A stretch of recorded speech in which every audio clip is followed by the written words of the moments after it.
So this is our indoor fitting center. This is actually a prototype of the cavity back. Of the PTX? Of the PTX, exactly. So we just use it as something to get metrics off of. I'm dead cold, but I just...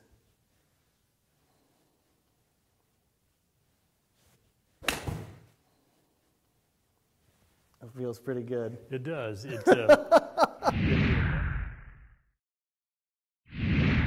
Hey guys, Christo Garcia, My Swing Evolution. That was a sneak peek from my movie, Mr. Hogan, where I got to go to Fort Worth, Texas to visit the Ben Hogan Golf Equipment Company. What an amazing trip. That was so cool. I got to see everything.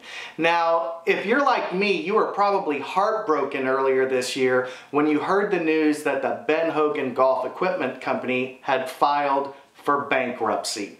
Oh my gosh, we lost the greatest golf club company yet again. But there's some light at the end of the tunnel. Guess what, guys?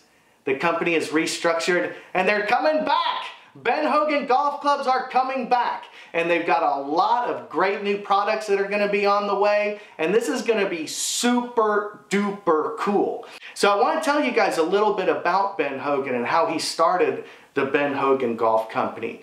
Back in the day, he used to play McGregor's. He would spend as much as a week tweaking and working on his specific clubs because they're the tools of his trade. Now, he's not just a normal person in there tweaking, and I figure he was always planning on making his own golf clubs because guess what?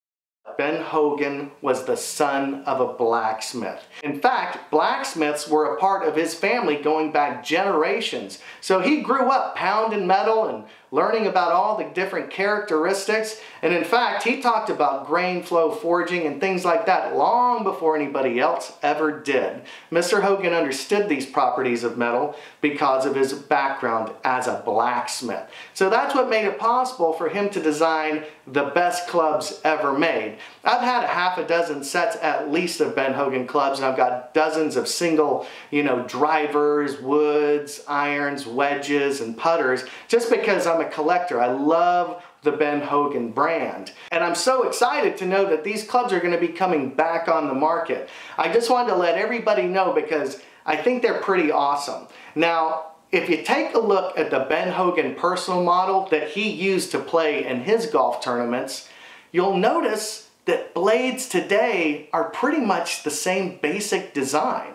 It's pretty remarkable that Mr. Hogan could create blades that were so good that they've stood the test of time. So I just want to send out a hearty congratulations to the Ben Hogan Golf Equipment Company for making your comeback. The only thing that I'd like to ask for is some more clothes that look like Ben Hogan. Perry Ellis, if you're listening, come on, why don't you get us hooked up with some classic stuff that Mr. Hogan would like to wear?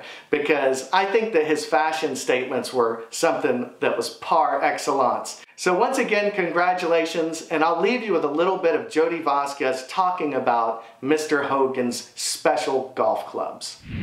Mr. Hogan, he played with the personal model. Was that generally his preferred?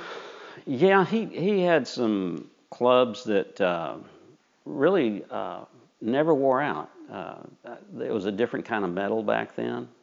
And you know how you wear a club now that are fours, they're softer metal, and players are changing every few years, even though they like the set.